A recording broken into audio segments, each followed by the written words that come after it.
Kaňony sa klasifikujú stupňami obťažnosti, ale tu na Reunióne sú tie obťažnosti 3. Je to vertikálna obťažnosť, potom vodnatosť a potom všeobecná obťažnosť toho kaňonu. Kaňon Trou de Fer tým, že je to viacdňový kaňon, s tým, že Francúzi na to majú krásne hodnotenie.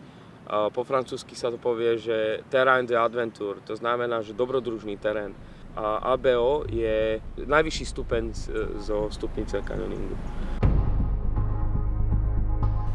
Každý kaňonár, ktorý sa pokusí o prechod Trou de Fer, musí ovládať všetky praktiky, lebo vnútri v tom kaňone sa môže prihodiť prakticky hocičo.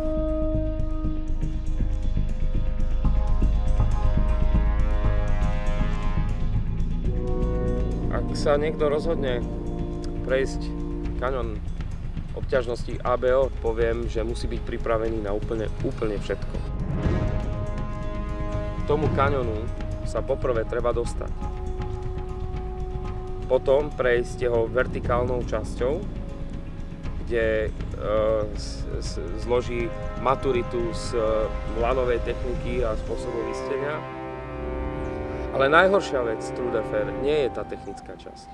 Ako náhle zaprší na náhornej plošine Trou de Fer, tak sa okamžite zdvíha voda, tam nie je možnosť úniku a hrozí tam veľké riziko utopenia.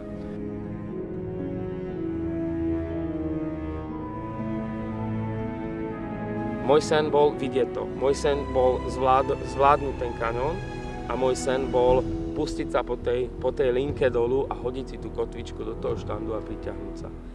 Sníval som o tom 3 roky a teraz sa mi to podarilo, konečne.